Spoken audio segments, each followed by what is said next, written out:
एक समय था जब पति पत्नी के रिश्तों के बीच में प्यार, मोहब्बत, विश्वास और त्याग की मिसालें दी जाती थी। और अब इस बदलते परिवेश में, इस बदलते दौर में पति पत्नी के रिश्तों में एक खाई सी आ गई है। कभी पति पत्नी को छोड़कर चला जाता है, कभी पति पत्नी को छोड़कर चली जाती है। और ऐसे पवित्र रिश्तों में घर तब तबाह हो जाता है जब कोई तीसरा आ जाता है। ना वो प्यार रहता है और ना ही वफादारी की बातें।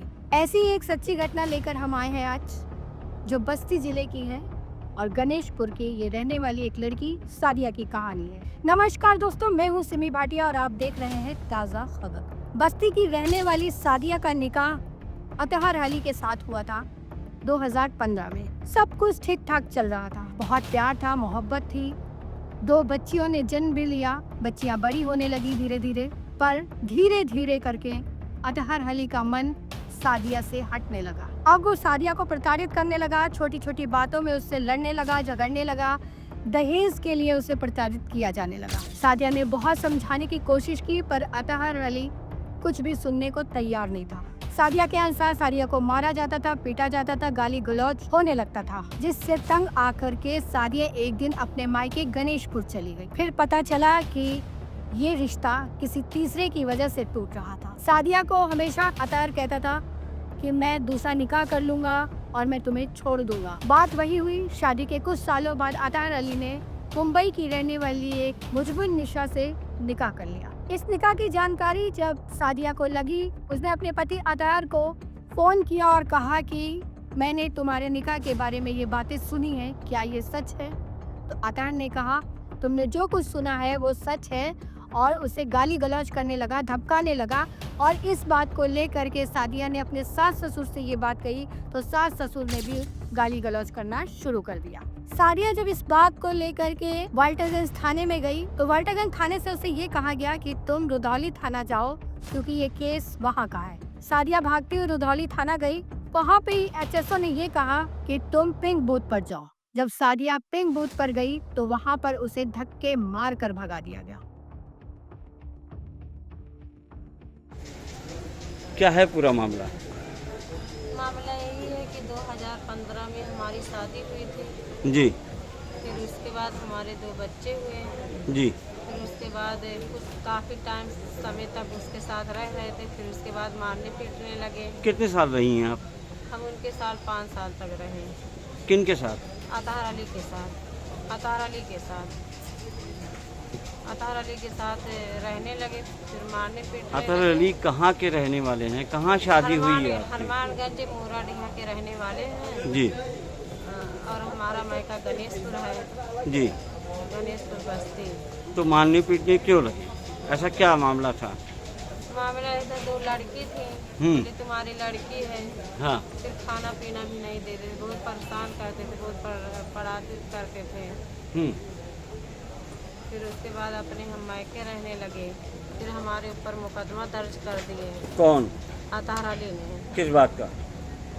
विदाई के दावा करे। फिर हमने खर्चे के दावा करे। फिर तब से उसके बाद काफ़ी समय तक मुकदमा चल रहा था।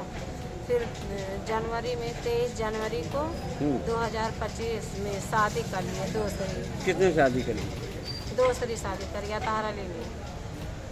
न मेरे बच्चों की खबर ले रहे हैं, न मेरी खबर ले रहे हैं आज तक।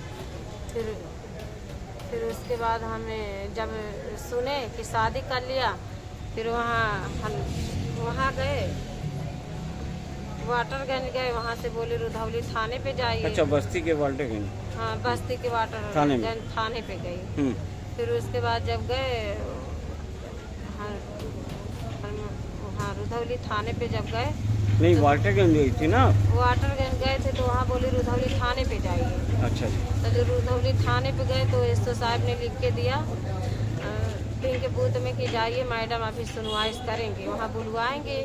तो वो लोग बोल रहे हैं कि तुम्हारे आदमी को बार बार कॉल कर रहे, नहीं आता, तो हम लोग क्या कर सकते हैं? कोई हमारी सुनवाई से नहीं हो रही है। जहाँ जाते हैं तहाँ 2 बच्चे भी हैं। क्या करें सर, बहुत हम परेशान हैं। तो अभी प्रशासन से आप क्या उम्मीद कर रही हैं?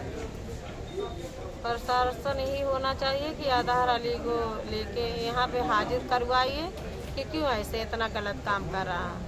मुकदमा भी हो इसके ऊपर, फिर से मुकदमा उसके ऊपर जारी हो। ये है कि 2015 में इनकी शादी हुई थी अतार अली के साथ, जो हनुमानगंज मुड़ाडिया और भोपालपुर का रहने वाला है। जी तो शादी के कुछ दिन तक ठीक था, उसके बाद दोनों के संबंध से 2 बच्चियां हुई। जी अच्छा, बच्चियां होने से वो थोड़ा रुष्ट होने लगा और फिर इनको मारने पीटने लगा था। तो जो है इसके बाद ये अपना जान बचाने के लिए क्या करती हूँ, विवश होकर मायके आके रहने लगी। जी कभी खोज खबर लिया नहीं तब से आज तक। जी बीच बीच में धमकी देता था कि दूसरी शादी कर लेंगे, तुमको छोड़ देंगे। तो इनको भनक लगी कि ये शादी कर लिया है, तो इनको हम थाने पे भेजे थे रुधौली।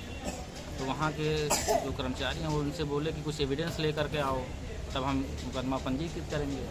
तो इनको अभी हाल ही में जो है उसका निकाहनामा मिला, दूसरी शादी का। अच्छा, मेन बात यह है कि शादी किया लेकिन इनकी परमिशन से नहीं किया, ना तो इनका तलाक हुआ था उससे, शादी जायज़ है अभी भी, और दूसरी शादी कर लिया है।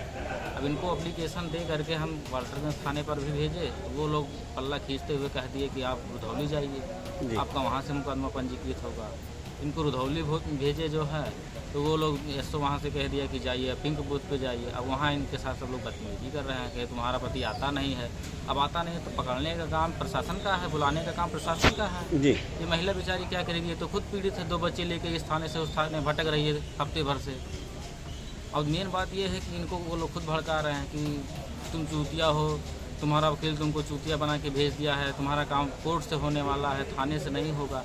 दूसरी शादी करने में जो है कानून है, पुराना सेक्शन 494, 7 साल की सज़ा है। इनको संज्ञान लेना चाहिए, मुकदमा पंजीकृत करना चाहिए, विवेचना करना चाहिए, चार्जशीट भेजें। अपना काम करते नहीं हैं और दूसरों को सिखाने समझाने में व्यस्त हो जाते हैं ये लोग। यही मामला इनका है, बेचारी परेशान है ये। अभी आपकी क्या तैयारी है? अब हम तो चाहते हैं इनका मुकदमा पंजीकृत हो, इनको न्याय मिले। ये 2 बच्चों को लेके कहाँ भटकेगी, इनका परवरिश कौन करेगा? अभी 4-5 साल की बच्चियाँ हैं, खुद है, वो तो पत्नी पा गया, ये कहाँ पिता पाएंगे? सादिया के साथ उसकी 2 बच्चियों का भविष्य क्या होगा? सादिया जैसी न जाने तमाम महिलाएं ऐसी परिस्थितियों से जूझ रही हैं। क्या इनको इंसाफ मिलेगा या यूं ही अपनी चप्पलों को दर व दर थानों में घिसती रहेंगी? बस्ती से राहिल खान की रिपोर्ट। ऐसी तमाम खबरें देखने के लिए देखते रहे ताज़ा खबर, हर खबर पर नजर।